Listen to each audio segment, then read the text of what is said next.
మీ ఇంట్లో మొదటి కోటీశ్వరుడు మీరే అవ్వాలనుకుంటున్నారా? ఈ ఫైనాన్షియల్ వెబినార్ లో ఇప్పుడే జాయిన్ అవ్వండి.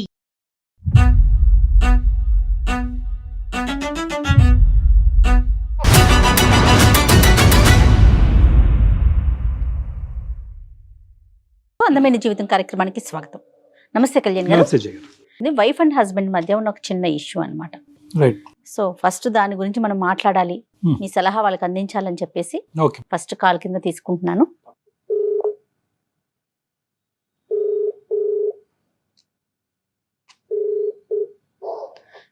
హలో హలో, సునీత గారండి? అవునండి, మీరెవరండి? నేను జయానండి, అందమైన జీవితం ప్రోగ్రామ్ నుంచి కాల్ చేస్తా ఉన్నాను. చెప్పండి మేడం.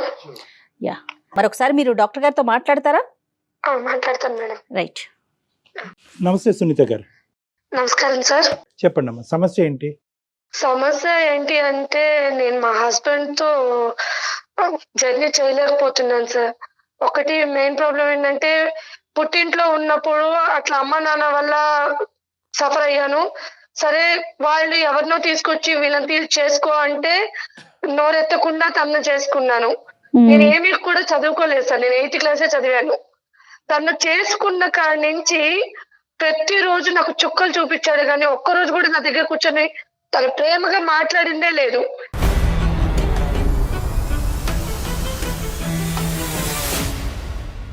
పైగా అనుమానం, కొడతారు, తను ఇష్టం వచ్చినట్టు చేస్తారు. ఏం చేస్తుంటాడమ్మా ఆయన? తను జాబ్ చేస్తారు మేడం, సాఫ్ట్వేర్. పిల్లలు ఉన్నారా? 2 పిల్లలు మేడం. Okay okay. ఏమన్నా అలవాట్లు ఉన్నాయమ్మా? అలవాట్లు అంటే అన్నీ ఉన్నాయి మేడం.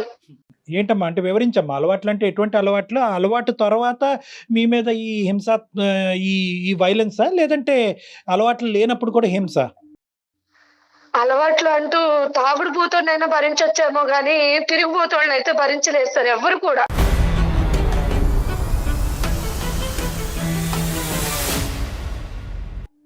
ఆ కళా పోషణ కూడా ఉందా? సరే. చాలా. సునీత గారి ఇంట్లో ఎవరెవరు ఉంటారు? మీ అత్తయ్య మామయ్య అందరూ జాయింట్ గా ఉంటారా? వాళ్ళు ఎవరు ఉన్నారు మేడం, నేను మా హస్బెండ్ మా పిల్లలు మాత్రమే ఉంటాం. Okay okay. రైట్ అమ్మా. కాదమ్మా, అంటే హింస అంటే ఏంటమ్మా? ఊరికనే ఏదో ఒక కారణం చూపెట్టి నీలో ఇది ఉంది ఇది లేదు, ఈ వంట బాగుంది బాగాలేదనే ఉద్దేశంతో అంటాడా, లేదంటే ఏ కారణం లేకపోయినా కూడా హెరాస్ చేసేటటువంటి మేల్ షవరిజమా? అంటే ఎలా ఉంటదంటే ఆ టార్చరు, ఒక చోట కూర్చోలేడు, ఒక చోట నిలబడినివ్వడు, గుడికి వెళ్ళినా డౌటే, బడికి వెళ్ళినా డౌటే అన్నట్టుగా ప్రతిరోజు ఎవరైనా ఉన్నారా నీకు, ఎవరితోన్నా వెళ్ళావా, ఇప్పుడు దాకా ఎక్కడికి వెళ్ళావు, స్కూల్కి వెళ్ళి పిల్లల్ని తీసుకొచ్చేటప్పుడు కూడా ఇప్పుడు దాకా నువ్వు ఇంట్లో లేవు, నాకు ఎవరో ఒకరు చెప్తా ఉంటారు ఎక్కడికి వెళ్ళావు అని అడుగుతాడు. ఏం మాట్లాడుతున్నారండి మీరు అంటే ఇంకా దాని వల్ల ఇంకా మాటకు మాట ఇంకా సాగదీస్తానే ఉంటాడు.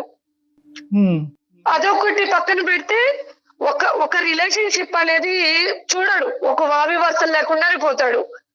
అంటే ఒక చెల్లి ఒక తల్లి అలాంటి రిలేషన్ లేవు తన దగ్గర.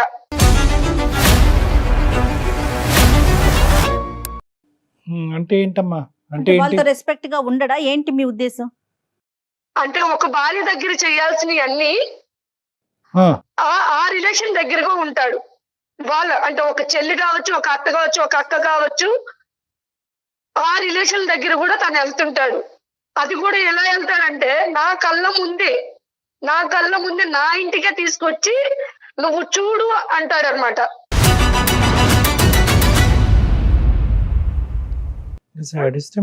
చెప్పేది కాదమ్మా. ఎవరిని తీసుకొస్తాడు, ఏం చూపెడతాడు అంటే ఏంటి?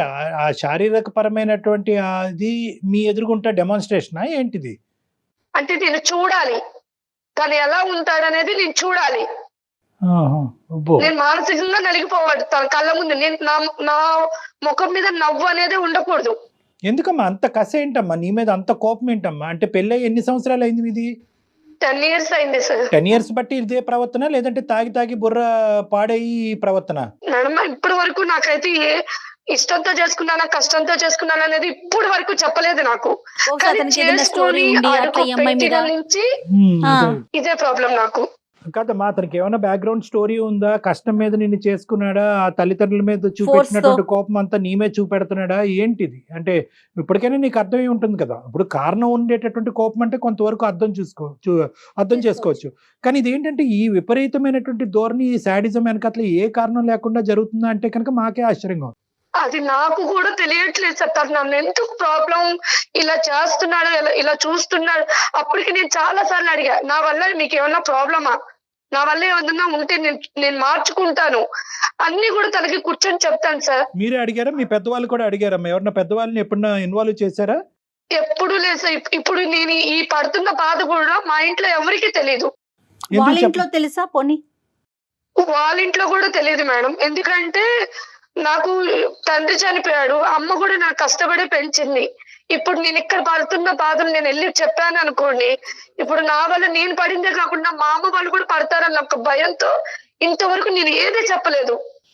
మరి అయినా కానీ పడుతూ ఎందుకున్నారమ్మా? అందరు ఆడవాళ్ళు చెప్పే మాట అదేనా? పిల్లల గురించి అండి, వాళ్ళ భవిష్యత్తు గురించి అండి, వాళ్ళకి అమ్మ నాన్న కావాలి అని అంటారు, అదేనా?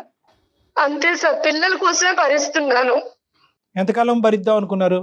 ఇంకా శాడిజం చూపెట్టి రేపొద్దున ఏ పేకో ఒక చెయ్యో తీసేయచ్చు. అప్పుడు అది నాకు అర్థం కాకే మిమ్మల్ని కన్సల్ట్ చేశాను సార్. సరే, ఈ ఆడవాళ్ళు అనేటటువంటి మొదటి నుంచి ఉందమ్మా ఈ వ్యసనం అనేది? అంతకు ముందు ఎలా ఉన్నాను నాకు తెలుసు. ఈ సంవత్సరాల నుంచి అదే చెప్పాను కదా. ఇప్పుడు నేను అతనికి భారీ స్థానంలో ఉన్నాను.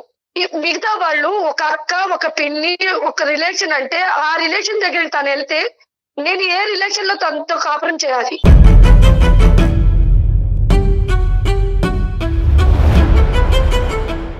వాళ్ళు అంత దిగజారుడు ఏంటమ్మా? ఇప్పుడు ఓకే, ఇతను అంటే కనుక ఇతను వ్యక్తిత్వం, పర్సనాలిటీ భయంకరం ఉంది అనుకోవచ్చు. వాళ్ళు ఎందుకు అలా దిగజారిపోతున్నారు? ఇతనితో ఆ వ్యసనాలకి ఆ విధంగా ఫిజికల్ రిలేషన్ కి ఎలా వస్తున్నారు వాళ్ళంతా? సరే, తిని దగ్గర కూడా చాలా డ్రామాలు ఉంటాయి. అంటే బయటకు వెళ్ళిన తర్వాత ఎలా చెప్తారంటే, తను నాకు సపోర్ట్ చేయదు, తను నాతో ఉండదు, నా దగ్గర ఇంకా పడుకోదు.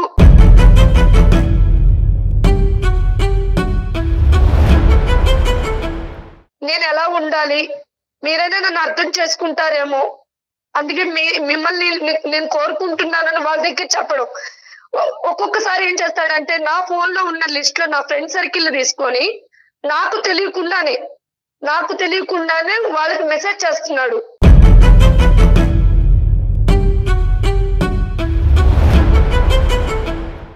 ఇలా సునీత నాతో అడ్జస్ట్ అవ్వదు, సునీత నా దగ్గరికి రావట్లేదు, సరేనా, నా ప్రాబ్లం ఇది, నేను ఎవరికి చెప్పుకోవాలి అర్థం కాక మీతో చెప్పుకుంటున్నాను, అలా వాళ్ళకి చెప్పి వాళ్ళని వశపరుచుకుంటున్నాడు.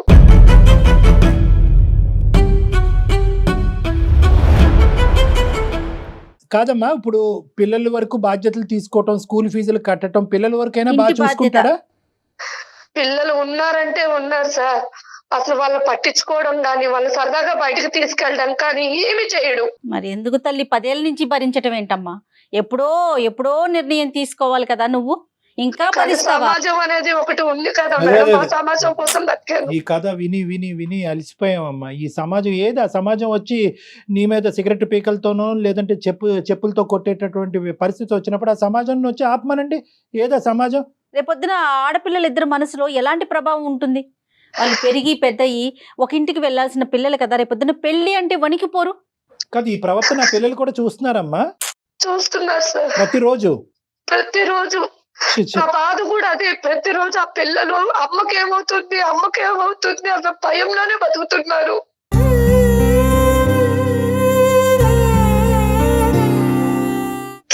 నేను చైల్డ్హుడ్ లో ఎలా అయితే నలిగిపోయాను, ఇప్పుడు నా పిల్లలు కూడా అలాగే నలిగిపోతున్నారు. నాకు అది 10 సంవత్సరాల పాటు భరించేటటువంటి సునీత ఈ రోజు మాకెందుకు చేస్తుందమ్మా ఫోను? ఇంకొక 20 సంవత్సరాలు భరించరాదు? నేను ఇలా అంటున్నానని నువ్వేమనుకోవద్దు. ఎవరిని ఉద్ధరించడానికి భరించటం, నీలో ఏ తప్పు లేదు అంటున్నావు. అతను చూపెట్టినటువంటి హింస యాంగిల్ ఏది లేదండి, అన్ని రకాల హింస చూపెట్టాడు అని అంటున్నాం. పిల్లలకు కూడా అది చూస్తున్నారు పిల్లలు. అందులో ఏంటంటే అన్నిటికంటే భయంకరమైనటువంటి అంశం ఏంటంటే ఒక శారీరక పరమైనటువంటి సంబంధానికి వావి వరుసలు అవసరం లేదు అనేటటువంటి ఒక రాంగ్ ఎగ్జాంపుల్ ఆడపిల్లలకు చూపెడుతున్నాడు అమ్మ. ఇది ఏం చేయాలమ్మా? 5 నిమిషాలు వింటేనే మాకు అసహ్యం కలుగుతోంది. ఆ పిల్లలు ఏమనుకుంటారమ్మా? ఆంటీ ఎందుకమ్మా ఆ రూమ్ లోకి వెళ్ళింది, నాన్న ఎందుకమ్మా అక్కడ పడుకున్నాడు, ఇవన్నీ రావు రేపొద్దున. అప్పుడు ఏమంటారు? నాన్న ఎంత తిట్టుకుంటారో ఇది ఓపికగా చూసేటటువంటి నిన్ను కూడా అంతే తిడతారు. ఈ దరిద్రం అంతా మాకెందుకు చూపెట్టావమ్మా అని అంటారు. ఏం సమాధానం చెప్తారు? నీకు అమ్మా నాన్న ఇద్దరు కావాలి కాబట్టి నేను ఓపికగా ఉన్నానని అంటారా? ఏ సమాధానం చెప్పినా చల్లదు అక్కడ. ఎందుకు బయటికి రాలేకపోయారు అండి సునీత గారు? ఎందుకు ఆలోచిస్తున్నారు మీరు? అంటే మీ కాళ్ళ మీద మీరు నిలబడే ధైర్యం లేకనా? తోడు రీజన్ ఏంటి? ఇద్దరు ఆడపిల్లలు. ఇప్పుడు నా జీవితం ఇలా అయిపోయిందని నా పిల్లల జీవితం కూడా నేను చెడగొట్టలేను కదా. రేపు అనే రోజు మీ నాన్న ఎక్కడా అంటే ఆ పిల్లలు సమాధానం చెప్పుకోకుండా తలదించుకొని బాధపడతారేమో అని ఇన్ని రోజులు సర్దుకున్నాను. సునీత గారి పెద్ద ప్రాబ్లం ఏమొచ్చిందంటే కనుక ప్రతి రోజు ఇలాంటి ఒక 20-30 కథలు వింటా ఉంటానమ్మా. ప్రతి వాళ్ళు ఇదే అంటారు. రేపొద్దున అదే పిల్లలు రేపొద్దున ఇంకో విధంగా మాట్లాడతారమ్మా. మీరేమనుకుంటారంటే నాన్న ఎక్కడమ్మా అనే ప్రశ్న అడుగుతారేమో, ఆ ప్రశ్న అడగకుండా వాళ్ళని కాపాడాలని మీరు అనుకుంటున్నారు. మీకు అర్థం కానిది ఏంటంటే ఇలాంటి నాన్నతో ఎందుకమ్మా ఇంతకాలం ఉన్నావు, ఇలాంటి నాన్ని మాకెందుకు చూపెట్టావమ్మా, మగజాతి మీదే నమ్మకం పోయే విధంగా మమ్మల్ని ఎందుకు తయారు చేసావమ్మా అని అడిగే పిల్లలు కూడా ఉన్నారు. అడుగుతారమ్మా, అడుగుతారండి రేపొద్దున. కాదు అంటే కలిసి ఉండటానికే నిర్ణయించుకున్నారా? ఆ మనిషిని మార్చేది వద్దా? ఓకే.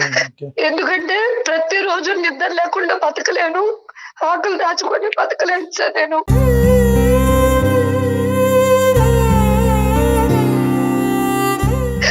ఎందుకంటే నేను నిద్రపోతున్నానని అతను అనుకుంటాడు, కానీ నేను మేలుకొని అన్ని నా కళ్ళతో నేను చూసినప్పుడు నా గుండె ఎన్నిసార్లు బతలేదు అలా అనుభవించి నాకు మాత్రమే తెలుసు.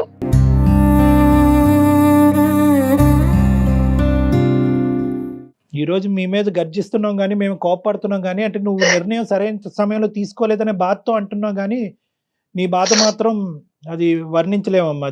అది చాలా అది అనుభవించే నీకే తెలుస్తుంది. ప్లస్ ఇంకా పెద్ద ప్రాబ్లం ఏంటంటే నీకు చెప్పుకోవటానికి ఎవరు లేరు. ఇప్పుడు తల్లితో చెప్పుకుందాం అంటే ఆవిడ ఏం చేయగలదు, ఆవిడ బాధపడుతుంది. ఇప్పుడు చెప్పుకునేటటువంటి మనిషి లేకపోతే కనుక ఉన్న సమస్య 10 రెట్లు అవుతుందండి. సరే ఈ మనిషి ఇక్కడైనా నీ ఒక్కడితోనేనమ్మా, నీ ఒక్కదానితోనేనా, లేదంటే అందరితోని ఇదే శాడిజము ఇదే పదజాలం కానీ ప్రవర్తన కానీ ఉంటుందా? సార్ నేనంటే కట్టుకున్న పిల్లను కాబట్టి భరిస్తున్నాను. పెట్టుకున్న వాళ్ళు ఎవరు భరించారు కదా. అవును. సరే అత్తయ్య మావికి ఏమైనా చెప్పే ప్రయత్నం చేశారా? ఎప్పుడైనా చెప్పారు ఇట్లా చేస్తున్నాడు, ఇట్లా బిహేవ్ చేస్తున్నాడని? వాళ్ళ దృష్టికి ఏమైనా తీసుకెళ్లారా? నువ్వు వాళ్ళ దగ్గరికి వెళ్ళినా నేను ఒప్పుకోను. అదేలే మా అమ్మ ఏం చెప్తే నువ్వు అదే వినాలి. నీ చెప్పు చేతుల్లోనే నీ బాధను కూడా ఎవరికి చెప్పుకోకూడదు. నేను ఇలాగే ఉంటాను, నువ్వు బాధను అనుభవిస్తూనే ఉండాలి. ఎవరి దగ్గర నీ బాధను కక్కకూడదు. ఎవరు నీకు సహాయపడటానికి రాకూడదు. అది అన్యాయం. ఈవిడేమంటారు? ఇది అమాయకత్వం అంటారా, మూర్ఖత్వం అంటారా, ఏమంటారు? సరేనమ్మా, ఇప్పుడు మమ్మల్ని ఏం చేయమంటావు చెప్పు. నిర్ణయం అయితే తీసుకున్నానని అంటున్నావు. ఇందులో నాకు నిద్రలేని రాత్రులు, పిల్లలకి దరిద్రం ఇంక నేను చూపెట్టకూడదు అనేటటువంటి ఆలోచనలో నువ్వు వచ్చావు. మరి మా పాత్ర ఏంటి? ఈ రోజు ఎందుకు మాకు ఈమెయిల్ పంపించారు? నాకు అతను వద్దు సార్. నేను చదువుకోపోయినా 4 ఏళ్ళ పని చేసుకున్నా నా పిల్లలు బతికించుకుంటాను. లేట్ అయినా లేటెస్ట్ గా వచ్చు. నాకు అతను వద్దు. ఓకే, నాకు అతని దగ్గర నుంచి నాకు విడాకులు కావాలి. దానికి ఒక అడ్వకేట్, మంచి అడ్వకేట్ ని చూసి మీకు మేము ఆ ఫోన్ నెంబర్ అది ఇస్తాం, దానికి సంబంధించి హెల్ప్ చేస్తాం. ఓకే, అందుకే మెయిల్ చేశాను మేడం. నాకు ఇంకెవరు లేరు కాబట్టి మీకు మెయిల్ చేశాను. మీరు చేస్తుంది కరెక్టో కాదో అనే ఒక కన్ఫ్యూజన్ లో ఏమన్నా ఉన్నారా? అదేమన్నా క్లారిటీ కోసం డాక్టర్ గారి సలహా తీసుకుందామని అనిపించిందా మీకు? అనిపించింది మేడం. రైట్. తను చెప్పలేకపోతుంది పాపం, తన నిర్ణయం కరెక్టా కాదా అనేది తనకి. చాలా మంది ఆడవాళ్ళు మన దగ్గరకు వచ్చి, సార్ ఈ రోజుతో నేను డిసైడెడ్ సార్, ఇంకా అతను వద్దు దండం పెడుతున్నాను అంటారు. కట్ చేస్తే కనుక మర్నాడు వచ్చి సరే సార్ అతనితో కంటిన్యూ అవుతానంట. సో ఇప్పటికీ కూడా మీరు ఏం నిర్ణయం తీసుకున్నారు అనేది ఇప్పటికీ కూడా మాకు క్లారిటీ లేదు, బహుశా మీకు క్లారిటీ లేదు. ఇప్పుడు మనం కాల్ చేసినా కూడా ఇచ్చే స్థితిలో కూడా లేడు అనుకుంటున్నాను మేడం. నేను ఈ హింసాత్మకుడితో నేను ఉండకూడదనే నిర్ణయం తీసుకున్నా కాబట్టి ఫోన్ చేస్తే కనుక కొత్తగా వచ్చేటటువంటి ప్రాబ్లం ఏమీ లేదు. ఎత్తితే అదృష్టం. చూద్దాం, ఒకసారి ట్రై చేద్దాం. కలుపుతున్నాను sir. Right, okay. The person you are speaking with has put your call on hold. Please stay on the line. మీరు హలో సుమన్ టీవీ వాళ్ళకి దాంట్లో అందమైన జీవితం ప్రోగ్రామ్ కి నేను మెయిల్ చేశాను. దాంట్లో డాక్టర్ కళ్యాణ్ చక్రవర్తి గారు సైకాట్రిస్ట్, అలాగే జయ మేడం గారు కూడా ఉన్నారు. నా వర్షన్ లో నేను అన్ని చెప్పుకున్నాను. వాళ్ళు మీతో మాట్లాడతారంట, ఒకసారి మాట్లాడండి. ఏం మాట్లాడతారంట? ఏం మాట్లాడతారు వింటేను కదా తెలుస్తుంది. నువ్వు ఎందుకు వెళ్ళావు ప్రోగ్రామ్? ఎందుకు వెళ్ళావు? నా కోసం నీకు తెలుసు కదా. పిచ్చి పిచ్చి వేషాలు వేస్తున్నా ఏంటి? ఇప్పుడు నాతో వాదించమని నేను అడగలేదు, నన్ను తిట్టమని నేను అడగట్లేదు. ఒకసారి వాళ్ళతో మాట్లాడమంటున్నాను. నువ్వు ప్రోగ్రామ్ ఎందుకు వెళ్ళావు అన్నా నేను ఫస్ట్. ఆవిడ రాలేదండి, రాలేదు. ఏం పేరమ్మా? అతని పేరేంటమ్మా? నమస్తే బాబు, నీ పేరు అడగలేదు. నీ పేరేంటన్నా? రమేష్ అండి. రమేష్, రమేష్ నమస్తే. నమస్తే అమ్మా. తర్వాత ఇంకా చాలా నమస్తేలు పెడతాం. మీరేం కంగారు పడకండి. ఆవిడేమి మాకు ఫిజికల్ గా మన ఆఫీస్కి రాలేదు. మీరెవరో కనిపించరు, ఆవిడ కనిపించదు. జస్ట్ మీ ఇద్దరి మధ్య జరుగుతున్న ఒక ఇష్యూని మా దాకా షేర్ చేసింది. తనకి ఏమి పాలుపోక, ఎవరికి చెప్పుకోవాలో తెలియక, దిక్కులేని పరిస్థితుల్లో ఉండి. ఇంట్లో ప్రాబ్లం కదా, మా పర్సనల్ ప్రాబ్లం తీసుకొచ్చి ఇప్పుడు టీవీ ప్రోగ్రామ్ ఇవ్వడం ఏంటండి? అది అసహ్యంగా. పర్సనల్ ప్రాబ్లమే కాదనట్లేదు, అది పర్సనల్ గా తేలట్లేదు కదా. ఇక పర్సనల్ ప్రాబ్లం దాటి అది ఎప్పుడో పబ్లిక్ అయింది. పబ్లిక్ అవటము, నేరాల పరిధులు దాటటము చాలా దాటేసిందండి. పర్సనల్ ప్రాబ్లం అంటే కనుక ఆవిడ బియ్యం తెమ్మంటే మీరు పప్పు తేవటం అనేది పర్సనల్ ప్రాబ్లం. ఇది అది కాదు కదా. ఆవిడ 10 సంవత్సరాల పాటు భయంకరమైనటువంటి హింసకు గురయ్యి ఎవరితో చెప్పుకోలేక ఒక బానిసలాగా ఒక భయంకరమైనటువంటి స్థితిలో 2 ఆడపిల్లలు పెట్టుకుని అక్కడ బతుకుతుంది. ఆవిడ చెప్పినటువంటి వర్జన్ కరెక్టా రాంగా అనేటటువంటిది ఫైనల్గా ఒకసారి తేల్చుకునేటటువంటి ఉద్దేశంతో చాలా మర్యాదపూర్వకంగా మిమ్మల్ని గౌరవిస్తూ రమేష్ గారు మీ వర్జన్ ఏంటో చెప్పండి అని రిక్వెస్ట్ చేస్తున్నాం. అసలు ఏం జరుగుతుంది ఇక్కడ చెప్పుకోవడానికి? ఆవిడకి తల్లి లేదు, ఎవరూ లేరు. కాబట్టి అన్నీ మేమే అన్నట్టుగా ఆవిడ ఈరోజు మాకు ఫోన్ చేసింది. మేము ఆవిడకి ఫోన్ చేయడం జరిగింది. ఆవిడ చెప్పుకుంది. ఇప్పటికైనా ఒక కాసేపు సానుకూలంగా ఒక కూల్ వాతావరణంలో మర్యాదపూర్వకంగా మాట్లాడుకుందాం. ఇది తేల్చే అంశమా, తేల్చలేనటువంటి అంశమా? ఏం మాట్లాడతాం సార్? ఇది ఫ్యామిలీ విషయాలు కదా సార్. ఇలా వీధిని ఎక్కడ అనేది కరెక్ట్ కాదు కదా. అలా కాదు, వీధి ఎక్కలేదండి. ఇది వీధి కాదు. సారీ, మీరు ఆ మాట అంటే కనుక నేను ఖండిస్తాను. మీ భార్యకి మీకు ఇప్పటి వరకు ఎవరు మీ భార్యకి ఒక సలహా ఇచ్చేవాళ్ళు లేక ఆవిడ 10 సంవత్సరాల పాటు నరకాన్ని అనిపించింది. మీకు బుద్ధి చెప్పేటటువంటి వాళ్ళు ఎవరు లేక మీరు ఇలా విర్రవీగిపోతున్నారు. మీరు కొట్టడం వాస్తవా? వేరే స్త్రీలను తీసుకొచ్చి ఇంట్లో కొనకటం అనేది వాస్తవా? మీరు తాగి తందనాలు ఆడటం అనేది వాస్తవా కాదా చెప్పండి, బాధ్యతలు తీసుకోకుండా. ఈ 4 అంశాల మీద మీ వివరణ ఏంటో చెప్పండి. అవును సార్, చేసిన మాట నిజమేనండి. తప్పేమండి సార్? ఏంటి నాకు నా లైఫ్ స్టైల్ ఎలా ఉంటది, నాకు నచ్చింది, నేను అలాగే ఉన్నాను. కుక్క అండి ఆవిడేమన్నా కొట్టడానికి? కుక్కను కొడితేనే చంపేస్తున్నారు ఈ రోజుల్లో. కుక్క ఆవిడ ఎందుకు కొడతారు ఆవిడ? ఏమో సార్, మా ఇళ్లలో ఫస్ట్ నుంచి మా పరిస్థితి ఇలాగే ఉంటుంది సార్. ఆడవాళ్ళకి చనిపోయాం మేము అసలు. ఖచ్చితంగా మా కాలేజీ ఉండాల్సిందే సార్. మా నాన్నగారు, మా తాతగారు, మా అన్నయ్య గారు వీళ్ళందరూ ఇలాగే ఉన్నారు. నేను కూడా అలాగే ఉన్నాను సార్. రేపొద్దున మరి మీ పిల్లలకి పెళ్లిళ్ళు చేస్తే వాళ్ళ పరిస్థితి కూడా అలానే ఉంటే ఓకేనా మీకు? సొందలేదిస్తే నెత్తి మీద ఎక్కి నాట్యం చేస్తారు. ఎవరు? ఆడవాళ్ళా? ఏం మాట్లాడుతున్నావయ్యా నువ్వు? సాఫ్ట్వేర్ వా? ఏం మాట్లాడుతున్నావు నువ్వు? ఏ కాలంలో ఉన్నావు? మా ఇంట్లో పరిస్థితి ఇలాగే ఉంటదండి. మీరు ప్రత్యేకంగా ఉన్నారా? వేరే ప్రదేశంలో ఉంటున్నారా? మనుషుల మధ్య ఉండట్లేదు? తను అసలు నాకు ఇష్టం వచ్చినట్టు ఉండదండి. నాకు కంఫర్ట్ గా ఉండదు. నాకు నచ్చినట్టుగా నేను ఉంటాను అంతే. మీకు నచ్చినట్టుగా మీరు ఉన్నటువంటి వాయు వరుస లేకుండా జంతువులాగా ప్రవర్తించటమా? కాదు నాన్న, ఏంటి ఇది మా పద్ధతులు, ఇది మా ఆనవాయితీ, ఇది మా సాంప్రదాయం అంటే ఏంటి? పారంపర్యంగా వచ్చినట్టు ఆవిడ కూడా ఆవిడ ఇంట్లో పద్ధతి సాంప్రదాయం కూడా అంతేనంట. మగాడిని చెప్పించుకుని కొట్టాలంట, అవసరం అయితే కనుక బూటకాలు కింద తొక్కేయాలంట. వాళ్ళ ఇంట్లో కూడా అదే సాంప్రదాయం అంటారు.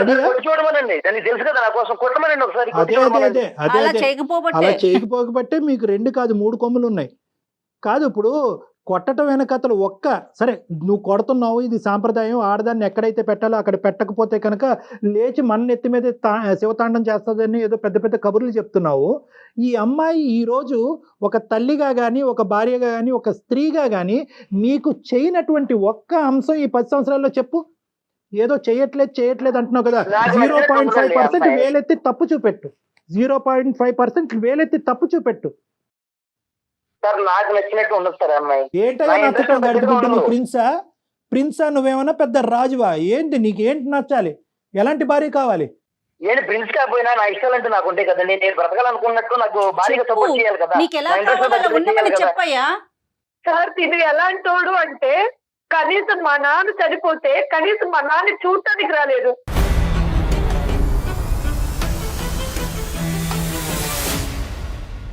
కనీసం ఎవరైనా మా నాన్నకి ఏమైనా దహనం చేస్తాడంటే అది కూడా చేపించలేదు.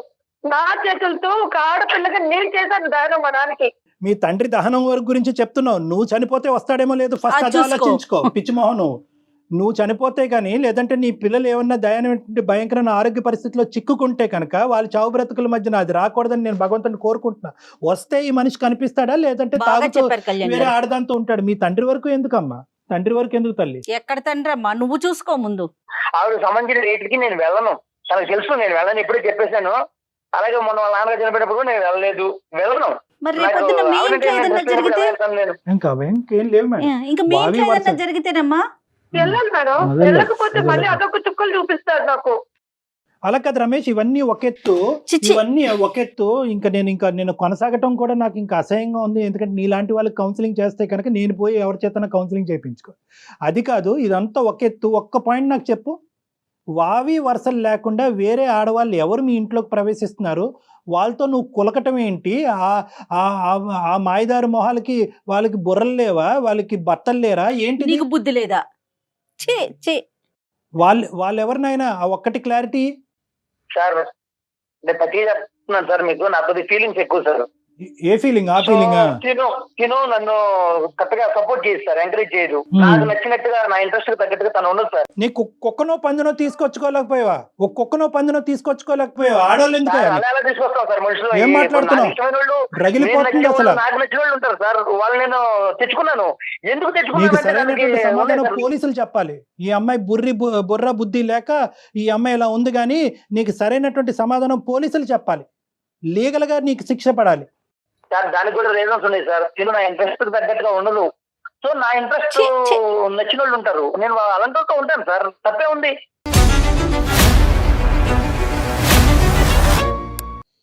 ఏమ్మా ఇప్పుడు అతనితో మాట్లాడి, అతనితో మేము కూర్చుని కౌన్సిలింగ్లు చేసి, అతన్ని దేవుణ్ణి చేసి మీ ఇంట్లో మీ గూట్లో మళ్ళీ పెడతాం అనేటటువంటి ఆలోచనతో నువ్వు మాకు చేసుంటే కనుక బహుశా అది బూడిదపాలే. నువ్వు ఇప్పుడు నాకు వద్దు సార్. నీకు వద్దు అనుకుంటున్నావా? నీ నిర్ణయం 210% కరెక్ట్ అమ్మా. వద్దు అనుకుని మామూలుగా వదిలేయకూడదమ్మా. ఒక అడ్వకేట్ కి దగ్గరికి వెళ్ళి ఇది పోలీస్ స్టేషన్ అప్లై చేయటము, లేకపోతే డివోర్స్ కోసం వెళ్ళటం కాదు, ముందు పోలీస్ కంప్లైంట్ ఇవ్వాలని చెప్తాను నేనైతే. ఏమండి, తనొద్దనుకోవడం కాదు, నేను ఒప్పుకున్నాను తనని. తనకు చెప్పండి, తనొద్దనుకోవడం కాదు, తనే నాకు వద్దు, నాకు తను సూట్ అవ్వదు, నా ఇంట్రెస్ట్ దగ్గర తను ఉండదు, తను నాకు వద్దండి.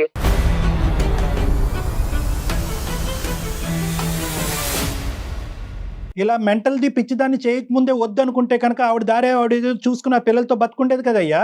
ఆవిడే వద్దా, పిల్లలు కూడా వద్దా? నువ్వేం తండ్రివయ్యా? వాయు వరుస లేకుండా పోతే నేను చెప్పుకోలేని రోగాలు వస్తాయి, జాగ్రత్త. ఛీ. సమాజంలో మగవాళ్ళకు ఉన్న కొద్దిపాటి పరువు కూడా నీలాంటి వాళ్ళ వల్లే నాశనం అవుతుంది. ఏం మాట్లాడుతున్నావు? పిల్లలు కూడా వద్దా? నువ్వు కని పెంచినటువంటి 2 ఆడపిల్లలు కావాలా? వాళ్ళు కూడా వద్దా? నాకు పిల్లలు చూసుకున్నంత టైం ఉండదు, నాకు కుదరదు.